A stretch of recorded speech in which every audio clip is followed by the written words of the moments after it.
अपने अच्छे दिनों में एक दूसरे से प्यार करने वाले प्रशांत और सौम्या आज एक दूसरे से बहस कर रहे थे। दोनों अपने आप को सही साबित करना चाहते थे। मेरे प्यार को तुम गलत समझ रहे हो प्रशांत, सौम्या गुस्से में कहा, जिसे सुनकर प्रशांत का गुस्सा और ज्यादा भड़क गया था। प्रशांत ने अपने गुस्से को दबाते हुए कहा, सौम्या, मैं तुम्हारे प्यार पर शक नहीं कर रहा हूँ, लेकिन मैं तुमसे कुछ समय मांग रहा हूँ ताकि मैं जीवन वही मुकाम पा सकूं जिसे देखकर तुमने मुझसे प्यार किया था। सौम्या बोली, पता नहीं तुम कब तक उस मुकाम पर पहुंचोगे। मेरे घरवाले मेरी शादी करना चाहते हैं, मैं क्या कर सकती हूँ। आज से करीब 2 साल पहले प्रशांत जिस कंपनी में मैनेजर था, वहां सौम्या एक छोटी सी नौकरी के लिए इंटरव्यू देने आई थी। प्रशांत ने उसकी क्वालिफिकेशन देखकर उसे नौकरी पर रख लिया। सौम्या के पास कोई एक्सपीरियंस नहीं था, लेकिन फिर भी प्रशांत ने उसे रखा और धीरे धीरे वह काम सीख गई। कुछ समय बाद सौम्या का प्रमोशन हो गया, जिसके लिए वह प्रशांत का एहसान मानती थी। अपने घर पर भी प्रशांत की बहुत तारीफ करती थी। उसकी बातों को सुनकर एक दिन उसकी मम्मी सुशीला जी ने सौम्या से पूछा, कहीं तुम दोनों एक दूसरे को पसंद तो नहीं करते? अगर तुम दोनों में ऐसा कुछ है तो मुझे बता दो। नहीं मम्मी, आप कैसी बात करती हो, कहाँ वो और कहाँ मैं? मेरी उनसे कोई बराबरी नहीं है।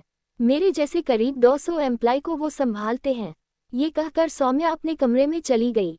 सौम्या को रात भर नींद नहीं आई। उसके मन में तरह तरह के सवाल उठ रहे थे। कहीं मम्मी की बात सच तो नहीं? क्या पता वो मुझसे प्यार करते हों। इसी उधेड़बुन में रात बीत गई। सुबह जब सौम्या ऑफिस पहुंची तो प्रशांत ने कहा, सौम्या, आज तुम्हें मेरे साथ मीटिंग के लिए चलना है। कुछ ही देर में सौम्या और प्रशांत दोनों एक कैफे में पहुंच गए। प्रशांत किसी से फोन पर बात कर रहा था। कुछ देर बाद प्रशांत ने फोन काट दिया और दोनों के लिए कॉफी ऑर्डर कर दी। काफी पीते पीते प्रशांत ने कहा, सौम्या, मैं तुमसे प्यार करता हूँ, क्या तुम मेरी लाइफ पार्टनर बनोगी? सौम्या को अचानक झटका लगा, जैसे वो किसी नींद से जागी हो। उसे समझ नहीं आ रहा था कि कैसे रिएक्ट करे। ये आप क्या कह रहे हैं सर? आप कहाँ और मैं कहाँ? प्रशांत बोला, मैं माफी चाहता हूँ, लेकिन आज कोई मीटिंग नहीं थी। मैं काफी दिनों से तुमसे ये बात करना चाहता था, लेकिन हिम्मत नहीं हो रही थी। अगर तुम्हें बुरा लगा हो तो हम इस बारे में आगे बात नहीं करेंगे। सौम्या बोली, सर ऐसी बात नहीं है, मुझे कुछ समय दीजिए। अचानक इतना बड़ा फैसला मैं कैसे ले सकती हूँ? प्रशांत ने आगे कहना शुरू किया, सौम्या, तुम अपना समय लो, लेकिन एक बात याद रखना कि अगर तुम मना भी करोगी तो हमारी दोस्ती पर उसका कोई असर नहीं पड़ेगा, न ही हमारे काम पर। सौम्या उठकर चली जाती है। उसे कुछ समझ नहीं आ रहा था। एक तरफ उसे ऐसा लग रहा था जैसे उसका रात का सपना सच हो रहा था, दूसरी ओर उसे लग रहा था इतनी बड़ी पोस्ट पर होने के बाद भी भला वो क्यों उससे शादी करेंगे। उनके लिए लड़कियां पलके बिछाई बैठी होंगी। सौम्या 2 दिन ऑफिस नहीं गई। उसका मन किसी काम में नहीं लग रहा था। तीसरे दिन जब वह ऑफिस पहुंची तो वह प्रशांत से बचने की कोशिश कर रही थी, लेकिन कुछ ही देर में उसके मोबाइल की घंटी बजी। देखा तो प्रशांत का फोन था। सौम्या ने फोन सुना तो प्रशांत ने उसे अपने केबिन में बुला लिया। सौम्या, क्या बात है, 2 दिन से कहाँ थी?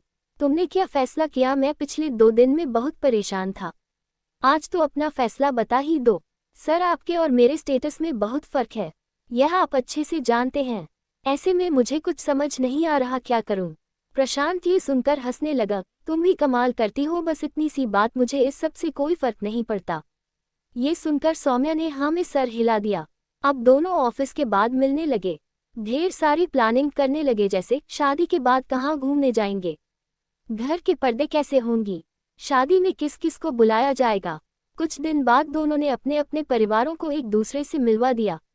दोनों परिवारों में खुशी का माहौल था। शादी के कुछ ही दिन रह गए थे, तभी एक प्रोजेक्ट को लेकर प्रशांत और मैनेजमेंट में बहस हो गई। प्रशांत को नौकरी छोड़नी पड़ी। उस दिन सौम्या और प्रशांत दोनों बहुत देर तक एक दूसरे के आंसू पोंछते रहे। इस बात को 15 दिन बीत गए। प्रशांत ने कई दूसरी कंपनी में आवेदन दिया, लेकिन कहीं भी बात नहीं बनी। 1 महीने तक तो प्रशांत और सौम्या दोनों शाम को उसी जगह मिलते थे, लेकिन धीरे धीरे सौम्या का आना कम हो गया।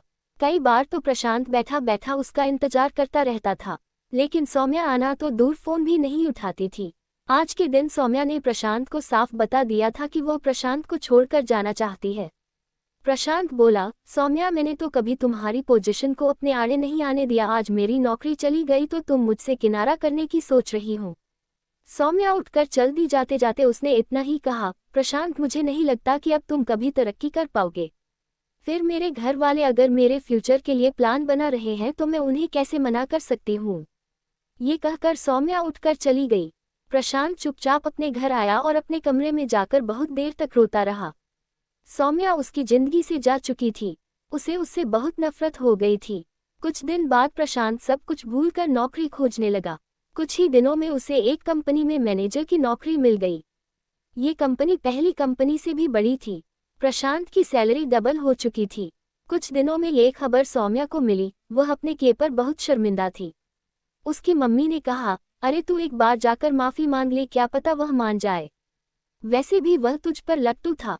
एक दिन सौम्या बिना बताए प्रशांत से मिलने पहुंच गई।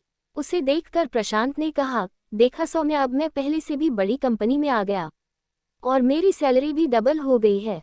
लेकिन अब मेरे दिल में तुम्हारे लिए कोई जगह नहीं है, चली जाओ यहाँ से। सौम्या चुपचाप उसके केबिन से बाहर आ गई। उसकी आंखों से आंसू बह रहे थे।